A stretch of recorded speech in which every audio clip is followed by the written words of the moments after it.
Hello, everyone. Hopefully, the recording has actually started, and I'm not just going to start off in mid sentence. But either way, thank you for finding your way to our second topic for this week, which is just going to be a very simple explanation and a little bit more detail of what you can expect from the major assignments this semester, and to give you the opportunity to do a little bit of practice just so you can get a better idea of what I expect before the really intensive grades start rolling in. Now, first thing I want to show you is this key terms page. For the rest of the semester, whenever you see any of my lectures or any of my PowerPoints I put on Blackboard, I'm always going to start off with the key terms page just like this. You're going to want to make sure you pay extra special attention to this when you're taking notes or when you're reviewing class materials, because a lot of important terms and important information that I'm going to use for both your content quizzes and your writing assignments will be found here. So again, make sure you pay extra special attention to this. Sorry, I just said extra special attention. That's the lamest thing I've ever said, but I just wanted to make sure I was very clear. Now, this is a little bit less formal of a key terms page because this is just our first week. I don't have anything major due for you this week, but just to give you a little idea of what it will be like, these are the key things we are going to cover today. We are going to look at thesis statements, what I expect from those and how I'll grade those. We're going to look at what I expect in a works cited page, what I expect in a bibliography, and we're going to look at argument versus summary. This slide right here will be especially important for your writing assignments. Give you a bit of a spoiler alert, I always look for arguments in writing assignments over summary. Make sure you're making an actual argument about the material you are presented with. We'll get to that in more detail in just a second. First, let's go ahead and explain argument versus summary. Now, again, just to be a little bit repetitive, but to make sure I'm very clear, in all of your assignments, that includes content quizzes, that includes debates, that includes discussion forums, everything, unless I specifically state otherwise, I want you to present an argument about a historical topic or question instead of just summarizing facts. So, for example, to show you a little bit of the differences between a summary and a synthesis or an argument. In a summary, you are just reporting the ideas of others. So, for example, you could just do the chapter reading for that week. Just give a bullet point list of everything you read in the chapter. That is a summary, not what I'm looking for. A synthesis is where you highlight or explain the important points and you explain your observations about the related text. That is a big thing I'm going to always look for. Instead of just telling me what the text says, highlight what you think is important about the text and make your arguments and observations about the text. In a summary, you might just highlight the important points of one source. In a synthesis or an argument, you're going to have a specific focus. We'll get to that again with the thesis statements, but when in your writing assignments especially, I want you to have a more specific focus. Don't try to summarize everything that's going on. Just make sure you're supporting whatever your key argument is. Again, I'll get into a little more detail about that in a second. Summary is basically very wishy-washy. You don't support or refute any argument. In an actual synthesis or an argument, your thesis is defined and supported by various sources. So instead of just stating something and not saying whether or not it's true, you are going to have an actual thesis or an actual argument, and you will support it by various sources, which of course we will also talk about in a second as well.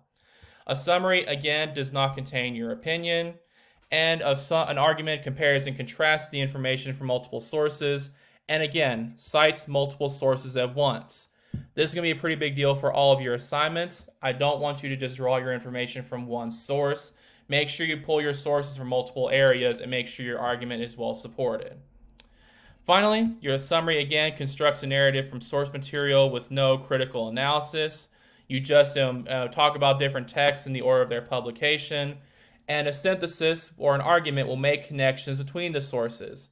Talk about how they support each other, how they work against your argument, whether they're similar or different, things like that. So again, essentially, an argument is going to be quite a bit more complicated and essentially is going to be well supported and is going to actually take a stand and say something you can disagree with. That is in contrast, of course, to a summary where you're just reporting what other people say and don't say one thing about it or another. So again, that was a lot, but make sure you keep that in mind. I want arguments or synthesis. I don't want a summary. So again, to put it maybe a little bit more simply, a summary is where you just record in your own words and give the main points of a piece of writing, such as a chapter, a newspaper article, or what have you. A historical argument is a reason or the reasoning given for or against a matter under discussion. So again, you're either going to support or refute an argument, you're going to compare the evidence, and provide proof. So again, essentially what I want for your writing assignments is to give me an argument and to have evidence to support it. That's going to be a big thing I'm going to grade for throughout the entire semester. Now, one thing to maybe help explain why this is important and to show that I'm not just doing this to punish you all, why is presenting an argument about history superior and more difficult than giving a summary? What skills does it give you?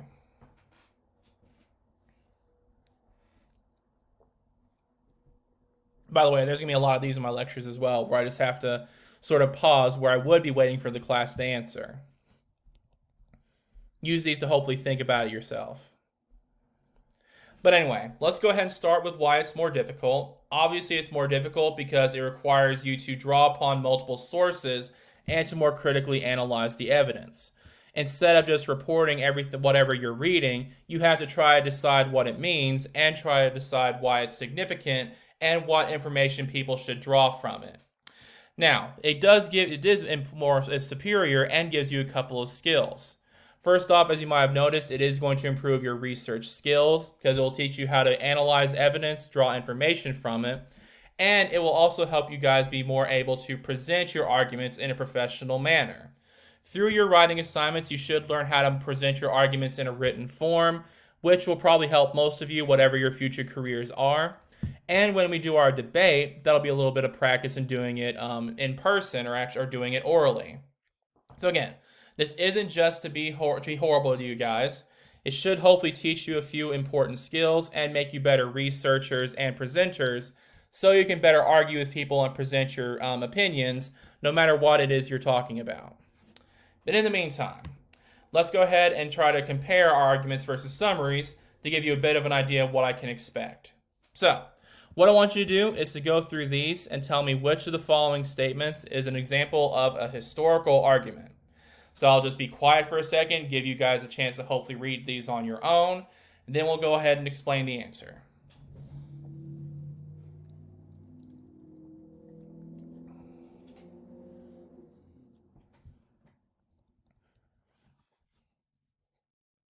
While I just sit here stroking my beard like a James Bond villain. Please forgive me.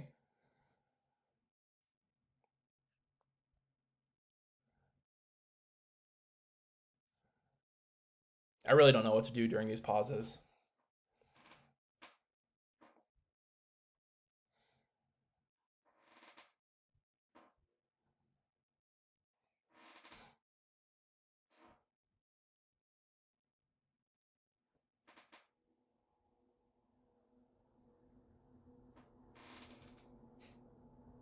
Okay, that's probably enough time for quite a few of you to go ahead and get through this. If you haven't, please again take advantage of the fact that this is just a recording. Pause it until you're finished reading it, and then you can go ahead and move on. But in the meantime, I'm going to assume that now everyone has read it, whether they read it in the time I gave or paused it. Let's explain the answer. The answer is number 2. Why is the answer number 2? First off, again, it has specific observations and a specific focus. It is specifically focusing on the role Adolf Hitler played in starting World War II. And again, it has a specific observations focusing on a few things he did in order to help arguably start World War II. Second, it has specific evidence and examples to support the argument. So a bit connected again with that first example, it's giving specific evidence on how Hitler arguably started World War II. These first two, the first one about the Bill of Rights and this third one about the atomic bombings are just stating facts. They're not giving anything you can argue with, and they're not really giving any evidence. For example, there's nothing in here about the Bill of Rights that proves that it has the freedom of press and that it can protect the media from being censored. Also, here we have no proof or evidence on the impact of the bombings of Hiroshima and Nagasaki, and no proof that they forced the Japanese to surrender. So again, this one is actually giving a clear argument and a clear focus, and is giving things to back it up. which again, it contains an opinion. You can disagree with it. This may seem very simple, but it's one of the most important ways to make sure that you guys are giving an argument that's going to give you a good grade, and you're not just summarizing something that's not going to get you a very good grade. I can disagree with the argument that Adolf Hitler played the largest single role in starting World War II. For example, in the past, in various semesters, I've had my students actually write about that specific topic, who played the largest role in starting World War II, and not everyone picks Adolf Hitler. That helps prove that you can disagree with it. No one can disagree with the idea that the Bill of Rights gives us the right to freedom of the press, and no one can disagree with the idea that World War II did end with the bombings of Hiroshima and Nagasaki. No one can disagree with those statements. So again, it needs to be very specific, it needs to have evidence and examples to back up the argument, and it needs to be something you can disagree with. You're not making an argument if I can't disagree with you. I don't have to be able to very easily disagree with you, and it doesn't mean your arguments are going to be bad, but an argument is something that you can disagree with if you really try to. Now again, I did want to go over these because these are the main things I look for when I grade. In virtually every single assignment you're going to have this semester, I'm going to grade very heavily on your specific observations and focus, your evidence, and whether or not you're making a clear argument. So keep all of that in mind. In the meantime, let's look at our thesis statements. A thesis statement is a sentence in the introduction of a writing assignment or debate which clearly states your argument and supporting topics. For example, World War II is the most significant war in world history. That's actually kind of a tongue twister, apparently. Due to the defeat of fascism, the emergence of America as a global superpower, and the introduction of nuclear weapons. Now, what are some of the good things about this thesis statement? If I do say so myself, since I did make it up.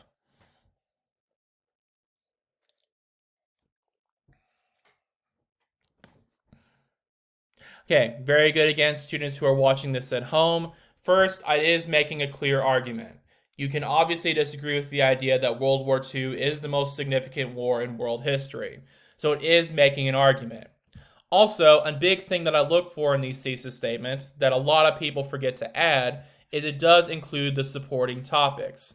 When I finish your thesis statement, I should know exactly what your writing assignment or debate is not only going to argue, but what the key points of evidence are going to be to support that argument. So for example, let's say that I was just going to have a traditional body paragraph structure. I can tell that by going through this thesis statement that one section of this paper is going to talk about the defeat of fascism. One section is going to talk about the emergence of America as a global superpower. And one is going to talk about the introduction of nuclear weapons. So again, you're getting a very clear argument here, and you also are letting your reader know what your key points of evidence are going to be and how your paper is going to be organized. This is the kind of thesis statement I expect in all of your, pretty much all of your assignments that require a thesis statement. So make sure you go over this in the requirements very thoroughly. To help with that a little bit, we're going to do a thesis statement ranking with a fictional character I'm kind of obsessed with at the moment, since I have been a nerd and gone back through the books, which, if there are those of you who are into that kind of thing, I do highly recommend. But in the meantime, what I want you to do is to rank the following thesis statements from worst, pretty bad, better, and best. So, thesis statement number 1, Geralt of Rivia is the main protagonist of the Witcher series and games. Number 2, Geralt of Rivia is a great protagonist. Number 3, some believe that Geralt of Rivia is a poor example of a hero. And number 4, Geralt of Rivia is a great protagonist due to his honesty, loyalty to his friends, and strong personal code. So again, rank these from worst to pretty bad to better and best.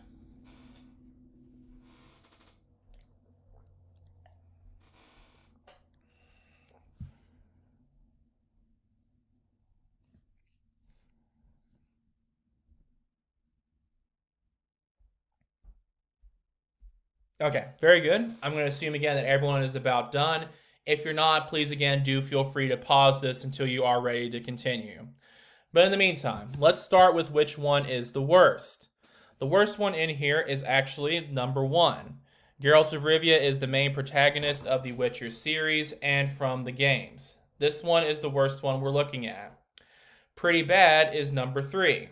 Some people believe Geralt of Rivia is a poor example. Best is number 2. Better is number 2. Geralt of Rivia is a great protagonist, and best is number 4. Geralt of Rivia is a great protagonist due to these various reasons. Now, why exactly did I rank these the way that I did?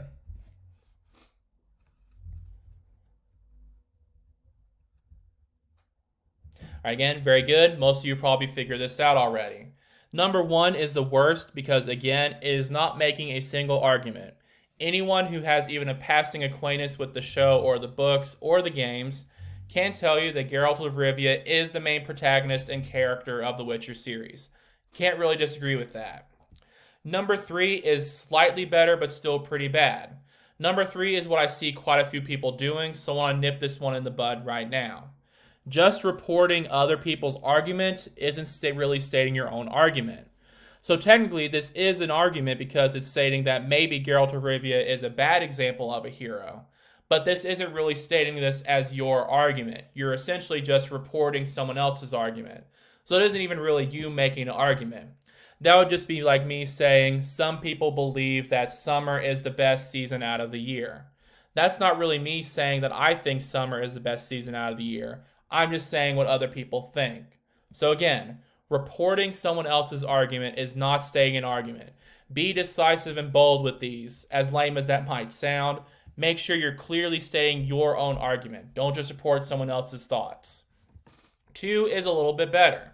This is making a clear argument that Geralt of Rivia is a great protagonist. However, it is lacking one important thing that we mentioned a little bit earlier. Again, those supporting topics. Number 4 is the best one because not only is it clearly stating an argument, it's giving me the reasons why this person supports this argument. So again, if this was a traditional essay, I could tell that this essay is going to have a section on Geralt's honesty, it's going to have a section on his loyalty to his friends, and it's going to have a section on his strong personal code. So when you write a thesis statement, it needs to have all of these things you can see in number 4 right here. And one thing I do want to be clear on as well before we move on that some people have gotten stressed about in the past is that it does not have to go into a ton of detail about your evidence either. So for example, I don't need you to list all the examples of his honesty in the thesis statement. Let's go back again to the Bill of Rights example from earlier. If you had a thesis statement about the Bill of Rights, you don't need to break down every single right in the Bill of Rights and all of your evidence about the Bill of Rights in your thesis statement. I really just need to know essentially the main topics of your paragraphs. So again, for example, you're going to have at least one paragraph on honesty, one on loyalty, and one on personal code. So again, just give me the main points of your evidence. You don't have to make a humongous paragraph long thesis statement explaining all of your evidence. But anyway, hopefully that makes sense. And again, here's another thesis statement review slide you can keep coming back to if you need it. It should give you a little bit more detail again on what I expect for these thesis statements.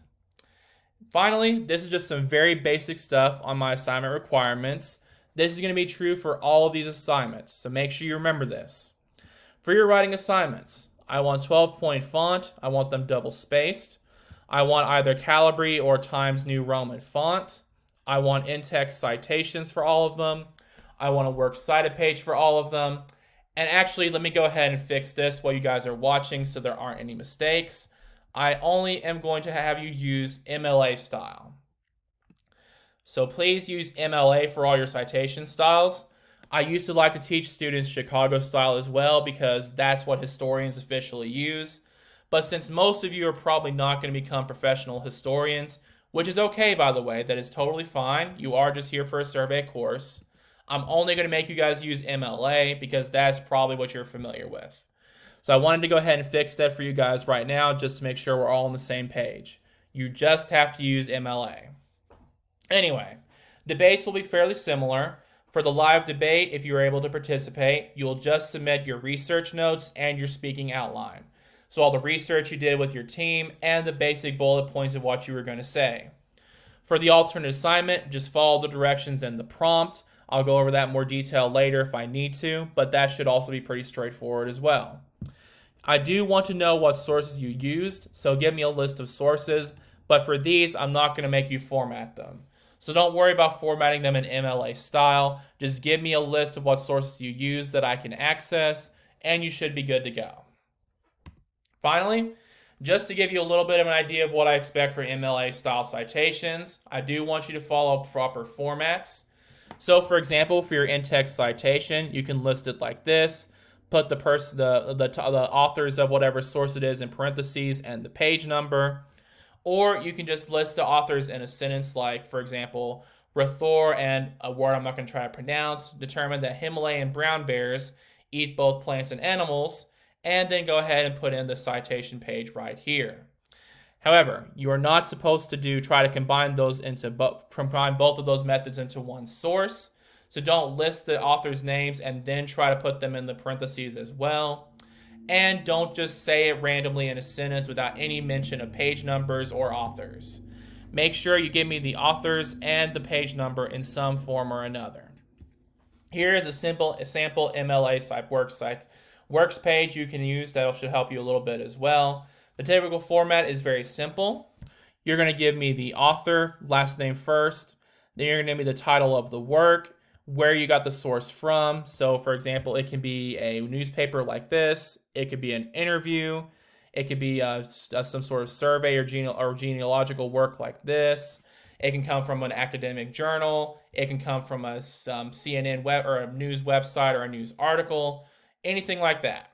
So then you'll give me the author, you'll give me the title, you'll give me where the source came from, you'll give me the date of its publication, and if there's a URL, give me the URL as well. Or for example, if it's an advertisement like this or a book, you'll give me the date it was published. Or again, like this with the journal, give me the date in which it was published, or if necessary, also the date you accessed it. So again, that is a very general description, but again, please make sure you check over that. And also, please make sure you take advantage of the citation guide I posted to Blackboard. That should also give you plenty of examples of how to cite various types of sources. That should also be pretty useful to you as well. Now, finally, to help start wrapping things up, we are going to go over a little bit more in detail as well, some of your nope sources and your yes sources. Which, by the way, with this meme right here, which hopefully there's a few other Dave Chappelle fans in here as well, but if you are able to get around using Wikipedia as a source by using Wikipedia's sources, technically, as long as you actually go over those sources and use specific things from those sources, I'm actually okay with that. I don't mind people checking Wikipedia and analyzing some of the sources Wikipedia uses. Just again, obviously don't cite Wikipedia itself. So, when you're trying to support your argument, avoid sources such as Wikipedia, History.com, Ducksters, National Geographic, Weebly or Prezi, or anything from a study site or that is intended for an elementary or middle school audience. Those are not typically professional sources and can typically be edited by anybody. So I don't want you to use these as sources.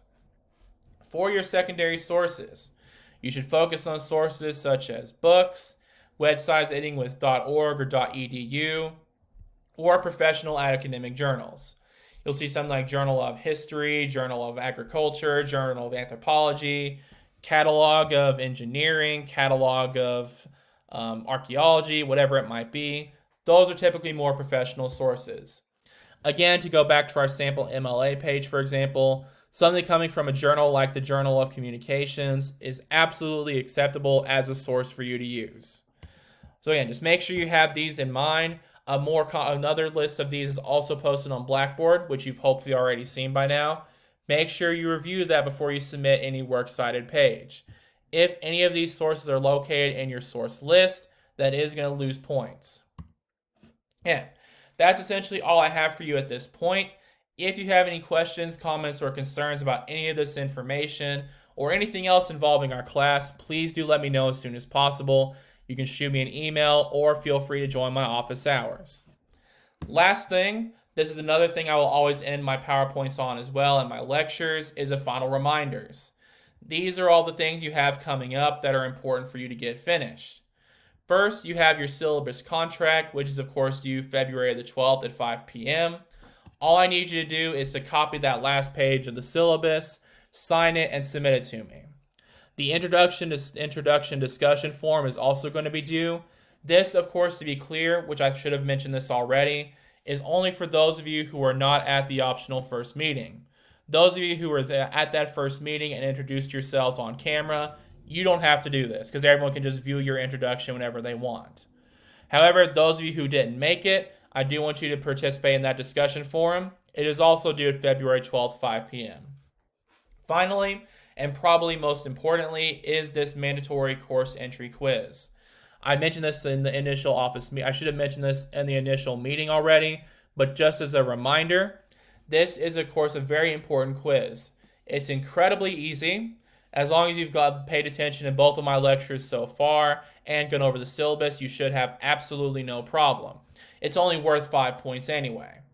But in case you forgot, if you don't complete this quiz, it is possible that you will be kicked out of the course entirely.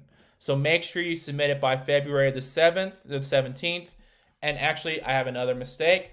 Hopefully these mistakes won't happen this often in the future. But I will give you until 11:59 that night to get this mandatory course entry quiz done. However, please make sure you pay attention to that date, because if you do not finish it by that date, the quiz will become unavailable to you, and I am not allowed, literally according to our college administration, to let anyone take the quiz after that date. So make sure you get this done as soon as possible. But anyway, I've taken up enough of your time for today. Again, please let me know if you have any questions, and have a great rest of your week. Thank you.